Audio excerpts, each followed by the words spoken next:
जानकारी नहीं है कि वहां पर आपका जो दान है उसका क्या हो रहा है, सदुपयोग हो रहा है या दुरुपयोग हो रहा है, आपको इस बात की भी जानकारी नहीं है। मैंने बहुत से ऐसे आश्रम देखे हैं, मुझे नहीं कहना चाहिए इस बात को, लेकिन क्या करूं, हमारी संस्कृति में ऐसी विकृतियां आ गई हैं, ऐसी विडंबनाएं आ गई हैं कि मजबूरी बस जिनको कहना चाहिए वो नहीं कहते। क्यों? हमारे देश में, भारतवर्ष में 2 गद्दियां प्रधान हैं, एक तो राजगद्दी है और एक है व्यास गद्दी। प्राचीनता से चला आ रहा है। हमारे यहाँ जो राजा महाराजा हुए उनके यहाँ भी गुरुदेव उनका मार्गदर्शन करने के लिए मंचासीन हुए, सभी को कथाओं में विदित है। महाराज यदि राजगद्दी यदि कोई अधर्म का कार्य करती है या कोई ऐसा वैसा कार्य यदि करती है राजगद्दी, तो व्यास गद्दी का ये धर्म है, ये व्यास मंच का धर्म है कि राजा को भी समझाए कि ये आप कार्य गलत कर रहे हैं। परिणाम कुछ भी हो, राजा माने या ना माने, लेकिन कर्तव्य व्यास मंच का यही है। और यदि व्यास मंच से कोई अनर्गल शब्द निकले, आजकल तो एक मैं नाम नहीं लूंगा उनका, लेकिन मैंने सुना था उनका भजन, व्यास मंच से क्या बोल रहे थे, सूरत आपकी सुभान अल्लाह, गजल को गा रहे थे, सूरत आपकी सुभान अल्लाह। आप लोगों ने भी सुना होगा, अभी बीच में लॉकडाउन में बहुत चर्चा हुई थी इस विषय में। विचार करने योग्य बात है महाराज, हमारे 33 करोड़ देवी देवताओं में से देवता तुम्हें नाम लेने के लिए कम पड़ गए, उनका स्मरण नहीं कर सकते, उनका नाम नहीं ले सकते आप। कितने ऐसे देवी देवता हैं। और महाराज संकट समस्याएं दूर करने के लिए हमारे सदग्रंथों में ऐसे ऐसे उपाय, ऐसी ऐसी भक्ति है, लेकिन परेशानी यह है कि हम उस पर चलते नहीं, हम उस पर मानते नहीं है। वही कहने का तात्पर्य कि हम वहां तो दे आएंगे। बोले महाराज मैं फला जगह गया था, फला आश्रम पे गया था और मैंने वहां जाकर इतना दान किया, इतना दान दिया। अरे भले मानुष, तू ये भी तो देख कि तेरे घर में क्या हो रहा है, तेरे गांव में क्या हो रहा है। वहां मंदिर की तू ये व्यवस्था करके आया, लेकिन तेरे गांव के मंदिर की क्या व्यवस्था है, क्या स्थिति है, क्या स्थिति है तेरे गांव के मंदिर की। आप अपने ऊपर मत ले, विचार करना चाहिए इस बात का हमें। और यदि इस बात का विचार हम नहीं करेंगे तो कौन करेगा। बोले महाराज मेरे अकेले के बोलने से क्या होता है। अरे महाराज यही सब सोचते हैं, हमारी सनातन संस्कृति में यही समस्या है कि महाराज मेरे अकेले के बोलने से क्या होगा। आप कहेंगे कि महाराज कथा कम कर रहे हैं और संस्कृति के विषय में महाराज बोलना पड़ता है, क्या करें। जब देखने को मिलता है तो हृदय दुखी होता है। क्यों? क्योंकि यदि राजगद्दी कोई अनर्थ कार्य करती है तो व्यास गद्दी का दायित्व है। और यदि व्यास मंच से कोई अनर्गल यदि भाव निकलते हैं, अनर्गल शब्द निकलते हैं, तो आपका भी धर्म है और राजगद्दी का भी धर्म है कि वह समझाए आकर। हम अपने अंतःकरण में झांक कर नहीं देखते कि हमारे अंदर कितनी गलतियां हैं, कितनी कमियां हैं। हमारे पुराणों में एक से एक ऐसे मंत्र हैं, सर्वा बाधा विनिर्मुक्तो धन धान्य सुतान्विता मनुष्यो मत प्रसादेन भविष्यति न संशया। ऐसी तेरी कौन सी समस्या है जो इस मंत्र से दूर ना हो। इस बात को मैं इस व्यास मंच से चैलेंज के साथ कह सकता हूँ। इस मंत्र का दुर्गा सप्तशती से संपुटित पाठ करवा दे। यदि तेरे घर की समस्याएं जो भी हैं यदि दूर ना हो जाए तो मुझसे आकर मिल सकते हैं। रोगा न शेषा न पहंसी दुष्टा रुष्टा तु कामान सकला न भीष्टान त्वामाश्रितानां न विपन्नराणां त्वामाश्रिताय श्रेयतां प्रयान्ति। महामृत्युंजय मंत्र को देखिए। बोले महाराज कई लोग परेशान करते, बगलामुखी मैया का ध्यान करें, महामृत्युंजय देव का ध्यान करें। बोले महाराज हमारे बालक में सद्बुद्धि नहीं है, आप रामचरितमानस की इस चौपाई का प्रतिदिन एक माला जप करवाए। मात पिता गुरु ना वही माथा, कहते प्रातः काल उठ के रघुनाथा, मात पिता गुरु ना वही माथा।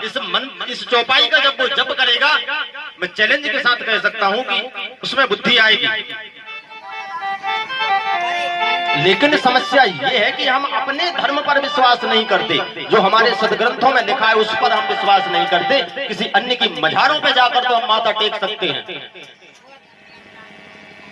मझारों पर जाकर हम चादर चढ़ा सकते हैं। महाराज, आपके घर में, आपके गांव में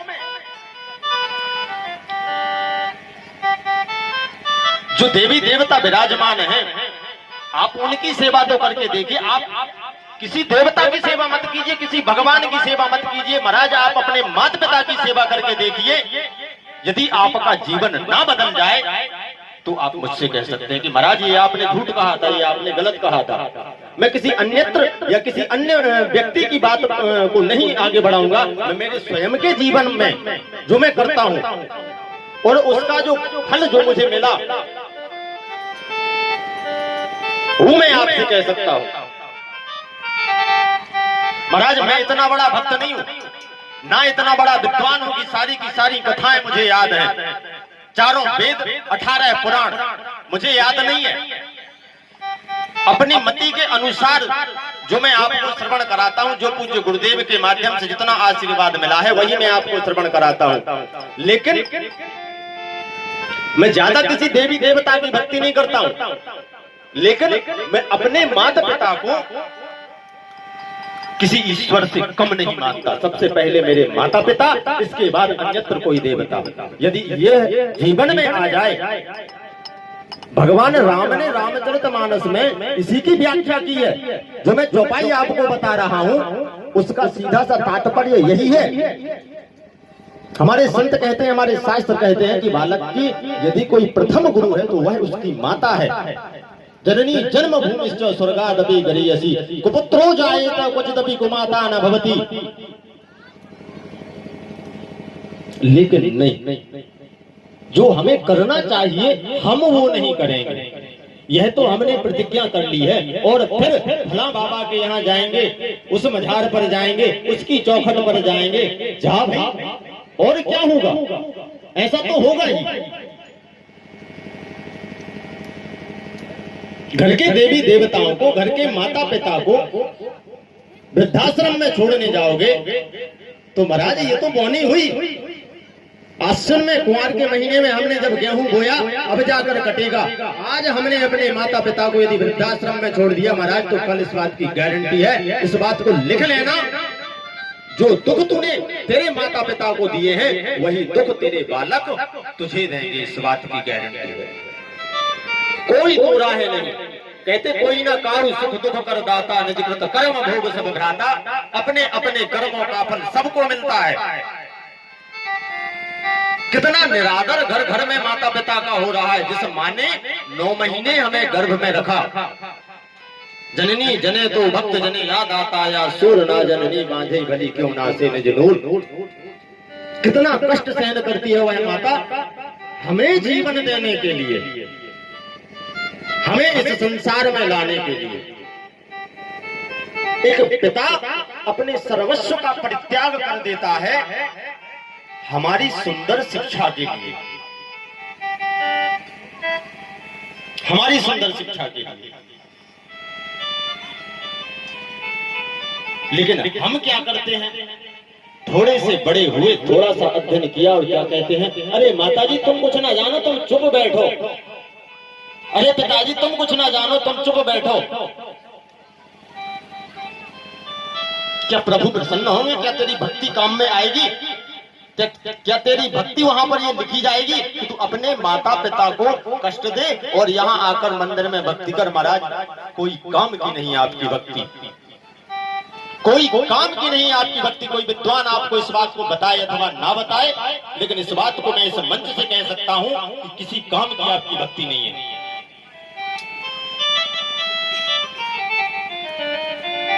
महाराज क्षमा करना, थोड़ा सा बाकी आगे आप सब समझदार हैं, सब विद्वान हैं, मुझे नहीं लगता ऐसा कि यहाँ ऐसा कुछ होता होगा।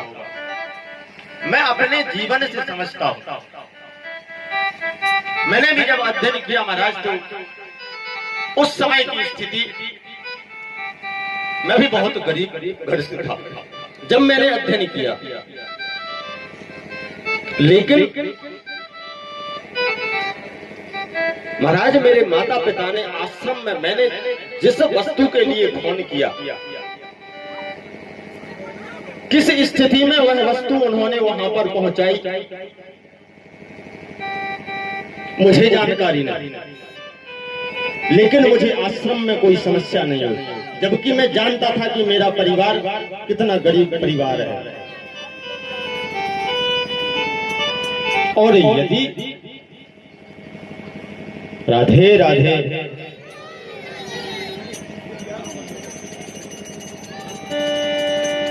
श्री राधे बोल वृंदावन बिहारी लाल की।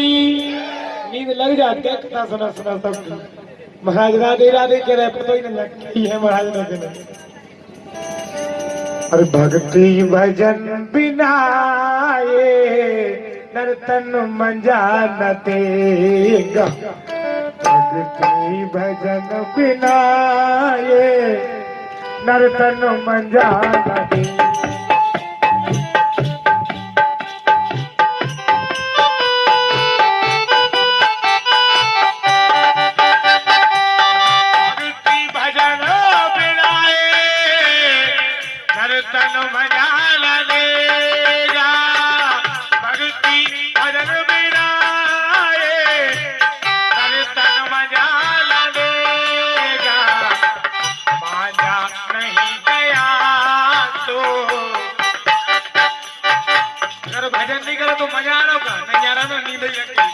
यदि बर्तन अगर बिना मजा धरो हो में खाना खा ले तो खा ले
मजा नहीं गया तो मजा नहीं गया तो मजा देगा।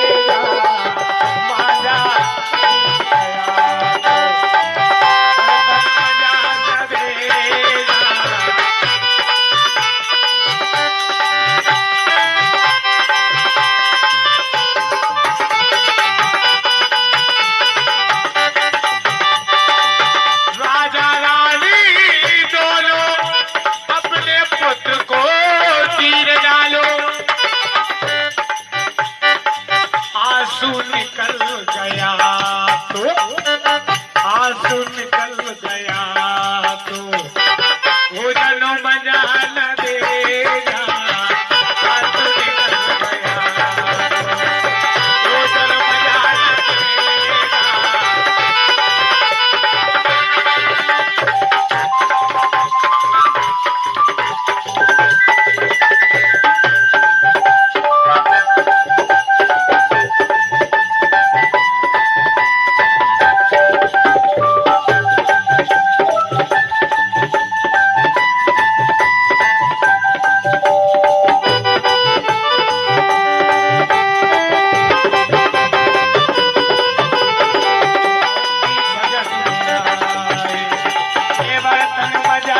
से लग रहा हूँ ढोलक भाई ने कही है जय हो। भूख तो नहीं लगी इतने जल्दी 3 बज गए। राधे राधे। आइए पुनः ठाकुर जी की कथा की ओर चलते हैं। किसी को जानकारी नहीं थी कि रात्रि में कौन आया था कौन नहीं आया। यशोदा मैया प्रातः काल 4 बजे उठ जाती थी, गौ सेवा करती थी और ठाकुर जी का जो मंदिर था घर में गोबर से लीपती थी, चौक वगैरह ठाकुर जी की सेवा करती थी। लेकिन आज यशोदा मैया उठी नहीं। तो जो नंद बाबा की जो बहनें थी वो पहले ही आ चुकी थी, क्योंकि उनको जानकारी थी कि यशोदा मैया गर्भ से हैं और इनके यहाँ बालक होने वाला है।